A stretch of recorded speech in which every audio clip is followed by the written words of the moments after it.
Hermanos, bendiciones para con cada uno de ustedes. El sermón de esta noche se titula Una despedida inusual. Vamos a orar para pedir la asistencia de nuestro Dios. Señor que estás en el reino de los cielos, alabamos, glorificamos, exaltamos tu nombre, por quien tú eres y lo que tú has hecho por nosotros en tu Hijo Jesucristo.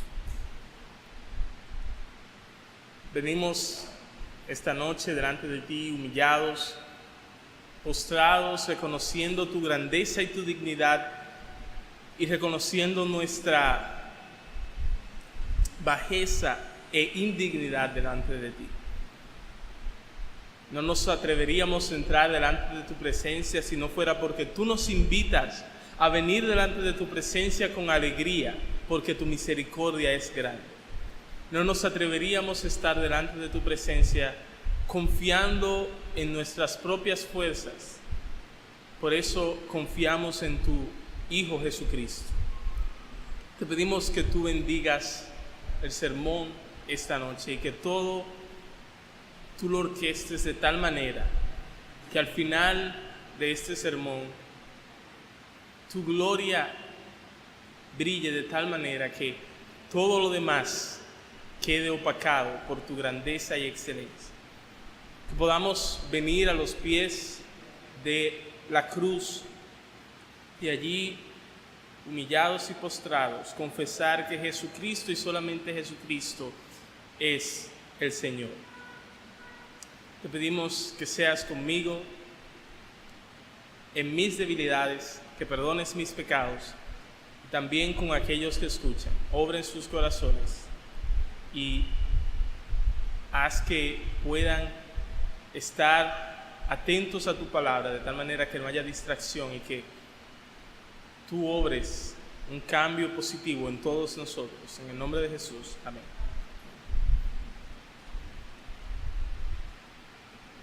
Al final de una carta nosotros podemos encontrar una despedida. Y en la despedida se termina el mensaje cortésmente y se despide amablemente de la persona a quien se dirige o se manda la carta. Algunas frases concisas que nosotros encontramos en despedida son: hasta pronto, besos y abrazos, con afecto, etcétera, etcétera. Y cuando nosotros leemos las cartas del Nuevo Testamento, encontramos despedidas no muy diferentes. El apóstol Pablo, inspirado por Dios, quien fue el autor de la mayoría de las cartas del Nuevo Testamento, despide todas sus cartas deseando que la gracia de nuestro Señor Jesucristo sea con todos vosotros. Pero hay una carta en el Nuevo Testamento cuya despedida es rara. Hay una carta en el Nuevo Testamento cuya despedida es extraña, es inusual. Esa carta es Primera de Juan. Y la despedida inusual se encuentra en Primera de Juan, capítulo 5, versículo 21, al final del libro. Primera de Juan 5:21, cuando el apóstol Juan está despidiendo su libro, se despide de la siguiente manera: hijitos, guardaos de los ídolos. Y aunque cuando el autor dice hijitos, él está expresando afecto, esta despedida no deja de ser inusual por eso, ya que Juan se despide con una advertencia o una nota de precaución. Y yo no soy el único que encuentra esta forma de despedirse tan extraña. Dos autores reconocidos, Hendrickson y Kistemaker, dicen que esta despedida surge sin ninguna explicación. Y David Paulison dice que esto es un mandamiento inesperado. Pasemos a ver a quién va dirigida esta advertencia. ¿A quién va dirigida esta advertencia? Esta advertencia va dirigida a nadie más y a nadie menos que a cristianos. En primer lugar, porque toda esta carta de 1 de Juan va dirigida a creyentes en el Señor Jesucristo. Si nosotros leemos en 1 de Juan 5:13, dice: estas cosas os he escrito a vosotros que creéis en el nombre del Hijo de Dios, para que sepáis que tenéis vida eterna. En segundo lugar, podemos decir que esta carta o esta advertencia va dirigida a cristianos porque Juan describe a estos hijitos en la misma carta como aquellos cuyos pecados han sido perdonados. Eso dice el capítulo 2, versículo 12. Y en el versículo 13 dice, describiendo a esos mismos hijitos como aquellos que conocen a Dios Padre. Así que aquí tenemos una advertencia. Aquí tenemos una nota de precaución contra la idolatría, no para los no cristianos, sino para los cristianos. El apóstol Juan, inspirado por Dios, consideró que esta era una manera adecuada en la cual él podía o debía despedirse en una carta que fue dirigida a cristianos. Dicho de otra manera, la idolatría es un peligro que corren incluso los cristianos. El cristiano no tiene anticuerpos contra la idolatría.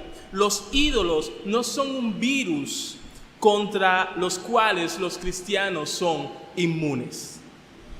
Y esto es tan serio, esto es tan peligroso, que el apóstol Juan no pudo dejar de incluirlo en su carta.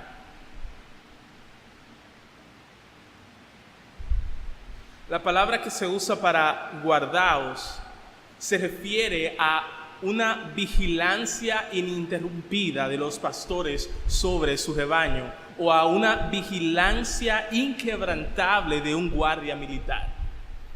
Así que el mandamiento aquí es: protégete de un peligro. Guarda tu alma para que estés segura de un peligro. Corre en dirección opuesta al peligro. Y la pregunta es: ¿cuál es ese peligro? La respuesta es: los ídolos son el peligro. Podemos definir la idolatría como postrarse ante una imagen o una escultura, como hacen en el continente africano y el continente asiático, o como rezarle a santos o a imágenes, como hacen muchas personas en nuestro país. Algo que no tan solo es un pecado, sino que también es una gran necedad. ¿Por qué? Porque los hombres crean esos ídolos, ellos son los que los crean y después ellos mismos los adoran. Ídolos que, como dice la palabra de Dios, tienen boca pero no hablan. Ídolos que tienen ojos pero que no ven. Ídolos, como dice la palabra, que tienen narices pero no huelen. Ídolos que tienen manos pero que no palpan. Ídolos que tienen pies pero que no andan, que tienen garganta pero que no hablan. Esos son los ídolos que los hombres crean y después se postran delante de ellos. Ídolos que necesitan del hombre, necesitan del cuidado, necesitan de la protección del hombre. Y ante esos ídolos son que ellos se postran. O toman hombres creados con el mismo material con el cual ellos fueron creados, del polvo, y lo elevan hasta hacerlos dioses. Por eso la idolatría no es solamente un gran pecado, sino también una gran necedad. Ahora, si nosotros solamente definimos la idolatría de esa manera, nos quedaremos cortos. Si es cierto que debemos cuidarnos de este tipo de ídolos o de este tipo de idolatría escandalosa, pero también existe una idolatría silenciosa de la cual también todos nosotros debemos cuidarnos. La idolatría silenciosa es aquella que, según Ezequiel 14, es aquella en la cual los ídolos se ponen en el corazón. Un ídolo, por lo tanto, es todo aquello que no siendo el único Dios verdadero, nosotros tratamos como si fuera Dios. Un ídolo es todo aquello que no siendo Dios, hemos sentado en el trono de nuestro corazón. Un ídolo es todo aquello que no siendo Dios, hemos posicionado en el centro de nuestra vida y ahora toda nuestra vida gira alrededor de ello. En Génesis 1:31 dice que Dios vio todo lo que había hecho y aquí que era bueno. Y en 1 de Timoteo 6:17 dice que Dios nos da todas las cosas en abundancia para que las disfrutemos. Pero debido al pecado que hay en nosotros, debido al pecado que hay en nuestros corazones, nosotros estamos constantemente expuestos al peligro de que estas cosas se conviertan en ídolos. Juan Calvino dijo: el espíritu del hombre es un perpetuo taller para forjar ídolos. Y es por esto, hermanos y amigos, que esto es una advertencia pertinente a la cual nosotros debemos prestar mucha atención. Los ídolos pueden ser personas como una madre, un hijo o una hija. Cuando escuchamos a alguien decir: esos son mis hijos y a ellos yo les doy todo lo que ellos quieran. Cierto, todo lo que ellos quieran. Un ídolo puede ser un novio o una novia. Cuando escuchamos a alguien decir: si me dejas me quito la vida. Un ídolo puede ser un amigo o una amiga cuando tú vives únicamente para su aprobación.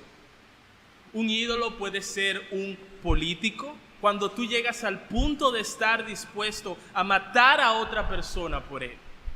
Un ídolo puede ser un deportista. Un ídolo puede ser incluso un predicador, cuando tú aceptas todo lo que sale de su boca sin confrontarlo con la palabra de Dios. Los ídolos no tan solo pueden ser personas, los ídolos también pueden ser cosas como el dinero. Dinero, dinero, dinero. Si dinero, dinero y dinero es todo lo que tú quieres. Una casa, un carro, un título universitario, un trabajo, cuando no hay tiempo para Dios, no hay tiempo para la esposa, no hay tiempo para los hijos. Un ídolo puede ser también la comida. En felicidad, corres hacia ella para completar tu alegría. En tristeza, corres hacia ella para encontrar alivio. Un ídolo también pueden ser los videojuegos. No hay tiempo para leer la Biblia ni orar. Se quieren salir de la escuela simplemente para pasar todo el día jugando. Un ídolo también pueden ser las relaciones. Los ídolos no tan solo pueden ser personas o cosas. Los ídolos también pueden ser estados, como la comodidad, la tranquilidad, el poder, el reconocimiento o la popularidad. Estas cosas pueden que no sean pecaminosas en sí mismas, pero cuando nuestra mente está llena de pensamientos sobre ellas más que sobre Dios, si nos deleitamos en ellas más que en Dios, si las amamos, si las deseamos, si las apreciamos más que a Dios, si somos más leales a estas cosas más que a Dios, si preferimos ir en contra de la voluntad de Dios para obtener estas cosas, entonces se han convertido en ídolos de los cuales debemos cuidarnos, de los cuales Juan, inspirado por Dios, nos llama a guardarnos.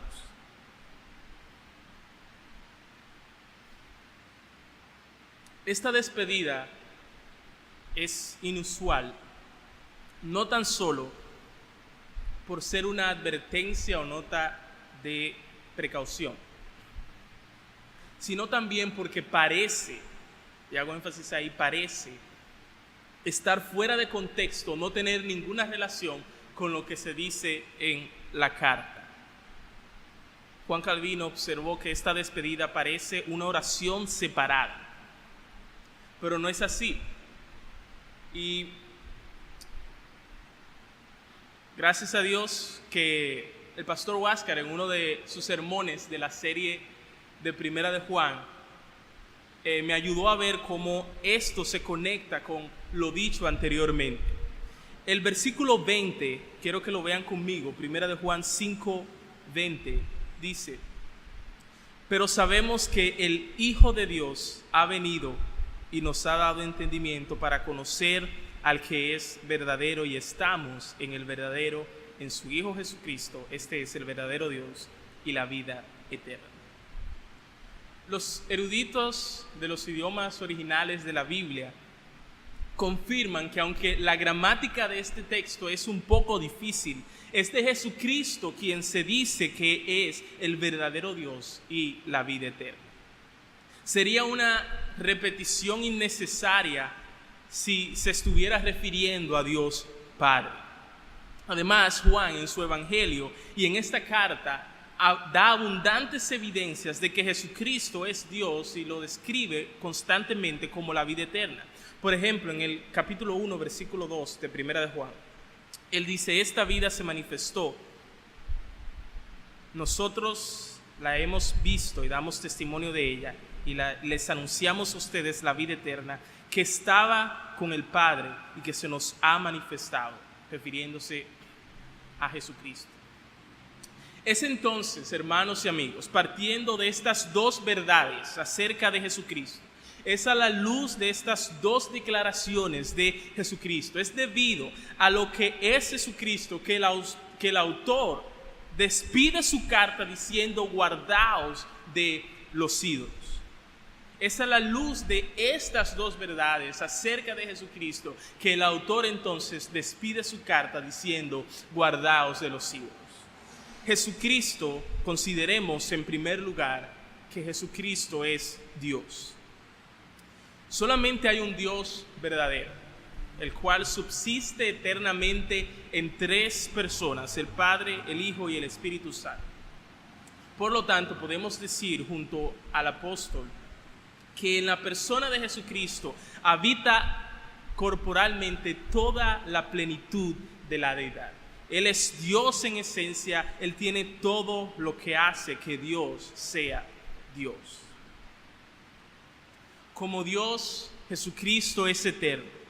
Desde antes de haberse hecho carne, más aún, desde antes del principio de todas las cosas, desde antes de todas las cosas creadas, Él ya estaba allí. Y después de 999,000 trillones de años, o del mayor número que se conoce, Él seguirá estando allí. Él seguirá siendo. Él es el único ser absolutamente independiente que no necesita de nada ni de nadie, pero de quien todos, absolutamente todos necesitan de Él. Como Dios, Jesucristo es creador.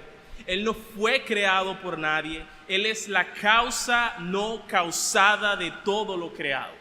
Todas las cosas hechas por Él fueron hechas o creadas.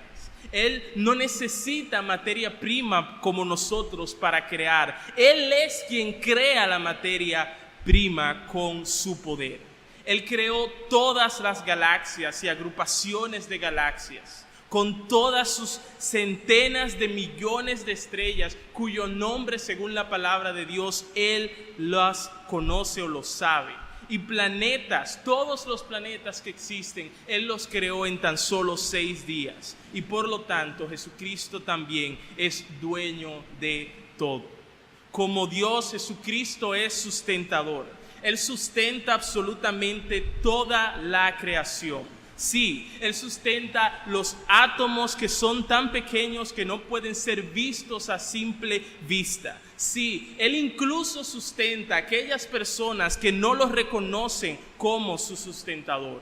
Nuestro corazón sigue latiendo debido a que Él lo sustenta. Y no pudiéramos ni siquiera mover el dedo meñique sin su sustento.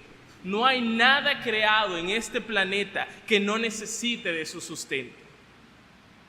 Como Dios, Jesucristo es omnipresente. Él está con todo su ser en todo lugar. El monte Everest es la montaña más alta del planeta con una altura de 8.848 metros sobre el nivel del mar. ¿Saben ustedes? Jesucristo está allí. Los buzos pueden sumergirse hasta 40 metros en el océano. Las ballenas azules pueden sumergirse hasta 500 metros. La luz solar solo puede alcanzar hasta 1.000 metros en el océano.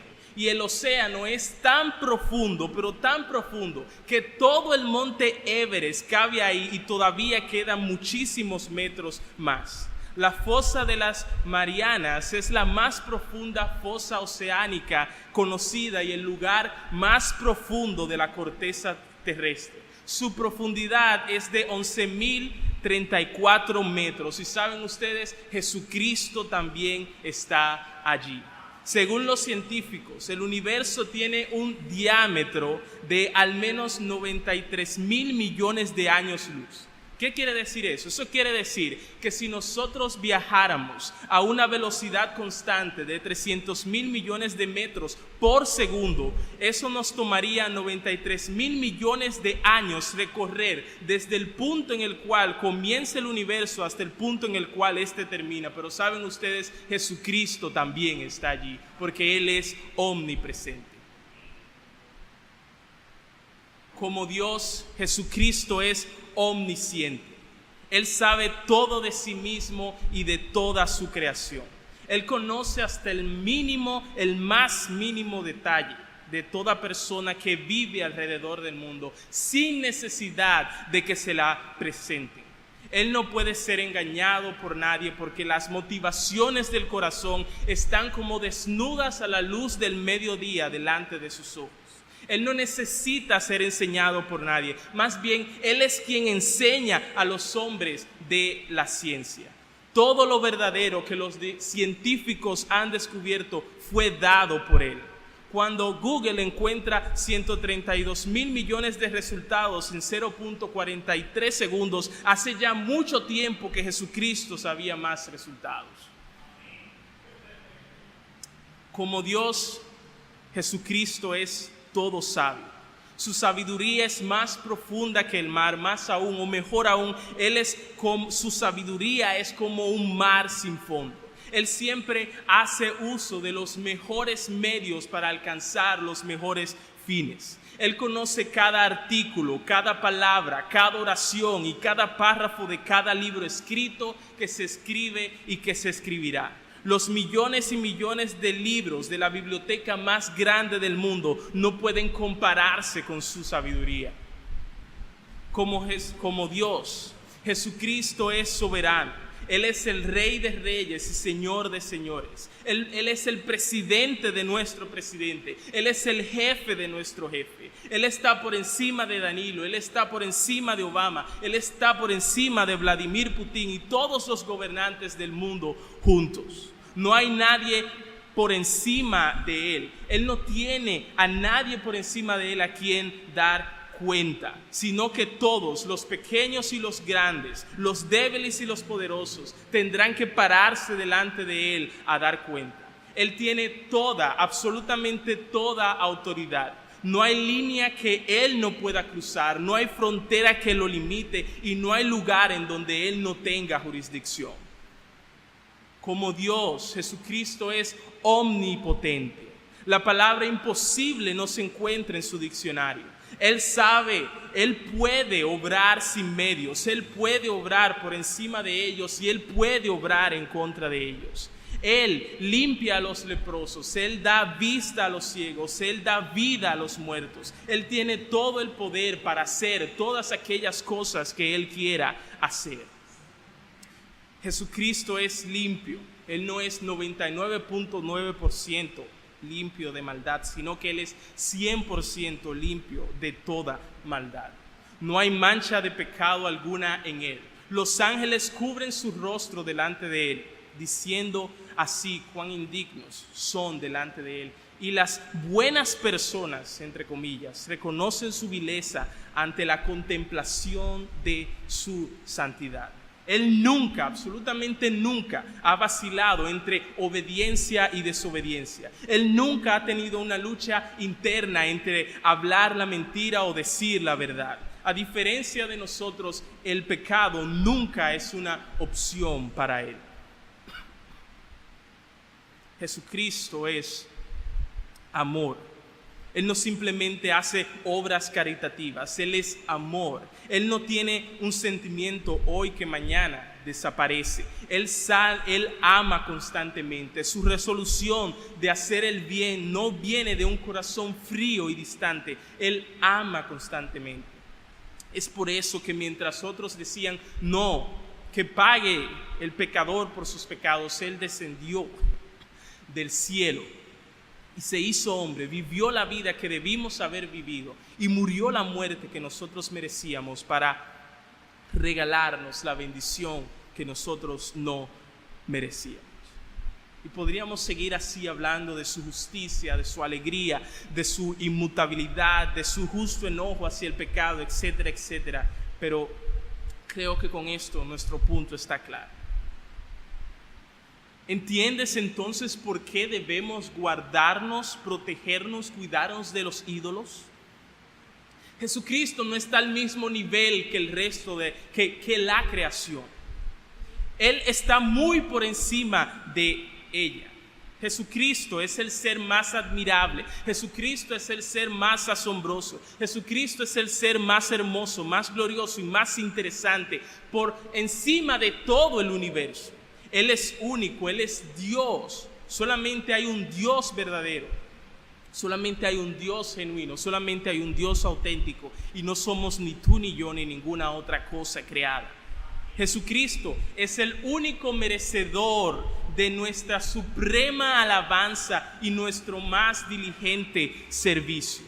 Y cuando nosotros no hacemos así y tratamos a algo o a alguien como si fuera Dios cuando en verdad no lo es, estamos cometiendo la injusticia más grande de todo el universo, a lo que R.C. Sproul llamó una traición cósmica. Consideremos en segundo lugar a Jesucristo como la vida eterna. Nótese que este versículo en particular, no dice que Jesucristo nos da la vida eterna. Otros versículos de la Biblia lo encontramos, pero este versículo en particular no dice eso, sino que dice que Él es la vida eterna. Y es que la vida eterna no es un regalo que se nos da, que es independiente de la persona de Jesucristo. Jesucristo dijo en Juan 17:3 lo siguiente: y esta es la vida eterna, que te conozcan a ti, el único Dios verdadero, y a Jesucristo a quien has enviado. La vida eterna está en conocer relacionalmente o tener una comunión con Dios. Y muchas personas, tanto que no son cristianas como aquellas que sí son cristianas, tienen un entendimiento muy limitado de lo que es la vida eterna, al creer que vida eterna es solamente existir para siempre. Pero aquellos que sufrirán en el infierno existirán para siempre, pero ellos no tienen vida eterna. Así que vida eterna es mucho más que existencia para siempre.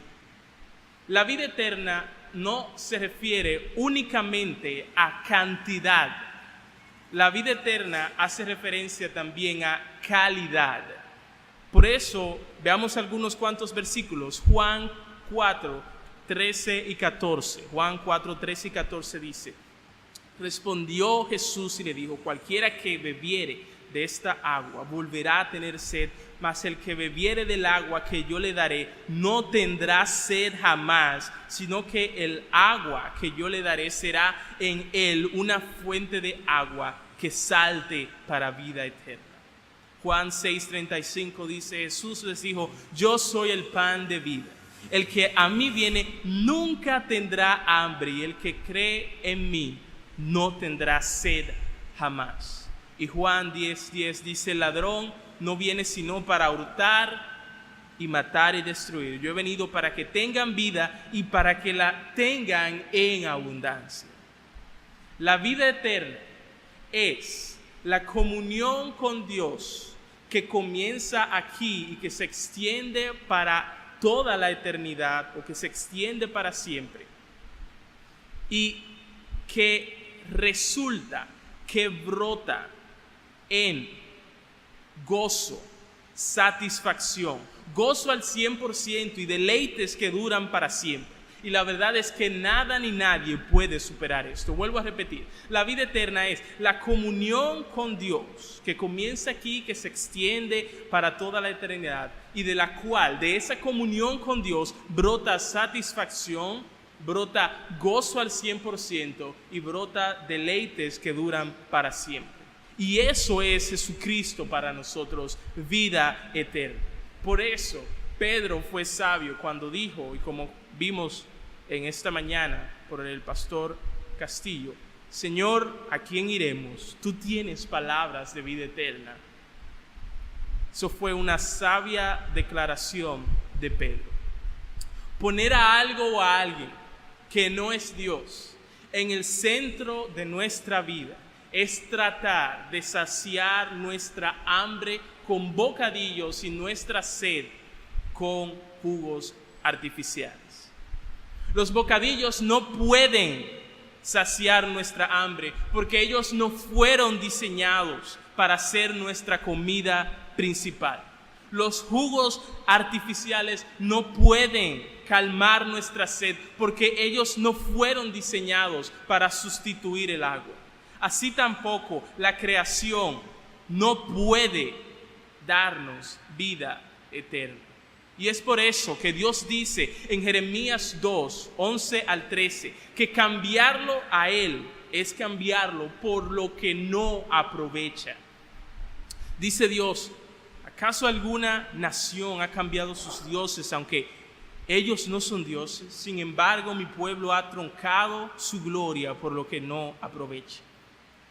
Espantaos cielos sobre esto y horrorizaos, desolaos en gran manera, dijo Jehová, porque dos males ha hecho mi pueblo. Me dejaron a mí fuente de agua viva y cavaron para sí cisternas rotas que no retienen agua. Y es como si nosotros viniéramos sonriendo a mostrarle a los cielos el intercambio que nosotros hicimos al cambiar a Dios por su creación. Y al verlos, los cielos mueven la cabeza diciendo: fuiste engañado.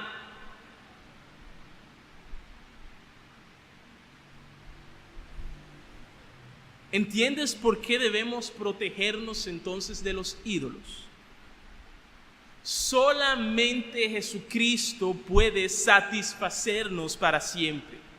Hay cosas en este mundo que pueden traernos gozo, pero solamente Jesucristo puede traernos todo el gozo.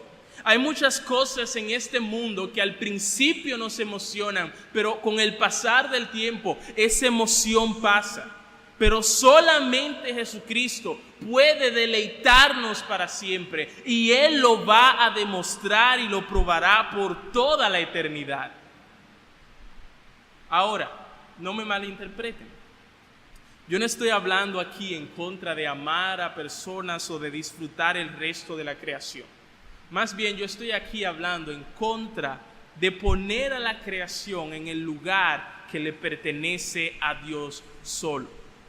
Y lo interesante es que cuando nosotros amamos a Dios sobre todo lo demás, nosotros no nos detenemos de amar a personas y de disfrutar el resto de la creación, sino que comenzamos a amar a las personas y a disfrutar el resto de la creación correctamente. Tratar a algo o a alguien como si fuera Dios, cuando en verdad no lo es, no es tan solo la injusticia más grande de todo el universo, sino también la necedad más grande de todo el universo. porque le estamos pidiendo a la creación algo que la creación no puede darnos. Al tratar a la creación como si fuera el creador, nos exponemos a nada más y nada menos que a desilusión, vergüenza y confusión. ¿Qué hemos visto hasta ahora? Hemos visto que los ídolos son un peligro que estamos expuestos a ese peligro y del cual debemos cuidarnos, a la vez que nosotros recordamos que Jesucristo es el único Dios verdadero y que merece nuestra adoración, y que Él es la vida eterna que nos satisface para siempre. Veamos algunas aplicaciones ahora.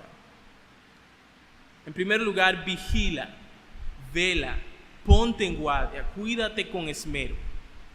No guardes esta advertencia que te he dado hoy en tu bolsillo al salir de la iglesia y la olvides hasta la próxima vez que vuelvas a ponerte el pantalón. Esto de lo cual estamos hablando aquí es serio. Los ídolos son peligrosos y tú debes protegerte de ellos. Número 2, identifica aquello que podría estarse convirtiendo en un ídolo para protegerte de eso. O identifica aquello que ya es un ídolo para destronarlo o quitarlo del trono de tu corazón, a la vez que recuerdas que Jesucristo es el Dios verdadero y la vida eterna. Se dice que fue Agustín quien dijo que cosas como la preocupación, el temor, la tristeza y la profunda depresión son el humo del fuego que asciende de los altares de nuestra idolatría. Sin embargo, identificar un ídolo puede ser una tarea complicada que requiere cuidado y habilidad. ¿Y por qué digo esto? Porque alegrarnos debido a que tenemos a algo o a alguien, o entristecernos debido a que perdimos a algo o a alguien, no es necesariamente indicación de idolatría en nuestro corazón. Por lo tanto, oremos a Dios para que nos muestre si hay idolatría en nuestro corazón.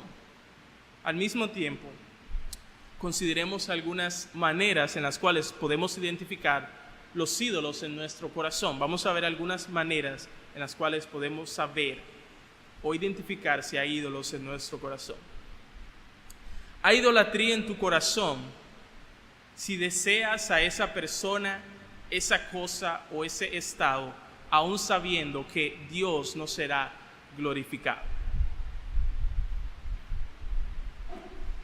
Hay idolatría en tu corazón si buscas a esa persona, a esa cosa o ese estado a costa de tu relación con Dios, descuidando la lectura de la Biblia, la oración privada y el congregarte junto a la iglesia. Hay idolatría en tu corazón si tus deseos se convierten en demandas, si no quieres que al final sea hecha la voluntad de Dios. Hay idolatría en tu corazón si te enfocas de tal manera en los regalos que no puedes ver al dador de esos regalos. Hay idolatría en tu corazón si no puedes bendecir, si no puedes alabar, si no puedes hablar bien de Dios en medio de la pérdida de esa persona, de esa cosa o de ese estado. Hay idolatría en tu corazón si crees que serás feliz únicamente con la presencia de esa persona o la obtención de esa cosa o ese estado, y que sin esa persona o esa cosa, o ante la pérdida de esa persona o esa cosa, si crees que no hay razón para seguir viviendo, hay idolatría en tu corazón. Hay idolatría en tu corazón si no estás dispuesto a sacrificar Y cuando digo sacrificar, no me refiero al sentido literal, sino a esa actitud que dice, Jesucristo es el Señor de mi vida, de todas las áreas de mi vida, excepto en esta. Hay idolatría en tu corazón si no estás dispuesto a sacrificar, si Dios te lo pidiera, a esa persona, a ese algo o a ese estado. Esas son algunas maneras en las cuales nosotros podemos identificar si hay idolatría en nuestro corazón. La última aplicación es recuerda. Recuerda que Jesucristo no tan solo es el Rey que merece nuestra suprema adoración, sino que también es el Salvador a quien podemos acudir para perdón y liberación. Él es el Rey Salvador. Ni siquiera este pecado es demasiado grande, es demasiado grave. Ni siquiera este pecado es demasiado grave como para que no fuera cargado por Jesucristo en la cruz. Pídele a Dios que te perdone por todas aquellas veces que te has comportado como un idólatra y Él sin duda te perdonará. Este pecado tampoco es demasiado grande para Dios. Dios está obrando en nuestros corazones si somos cristianos. Y la buena noticia es que Él no se detendrá hasta que todo ídolo en nuestro corazón caiga postrado total y definitivamente ante Él. Nosotros no hemos sido abandonados a nuestras propias fuerzas que son débiles, sino que Él es nuestro ayudador, aquel quien está obrando y no se detendrá hasta que culmine su obra en nosotros. Si hay alguien aquí que no es cristiano, nuestro llamamiento es: conviértete de los ídolos al Dios verdadero. Abandona tu pecado con la ayuda del Señor, arrepiéntete de tu injusticia, confiesa tu necedad de que no has tenido a Dios, al único Dios verdadero, en el centro de tu vida.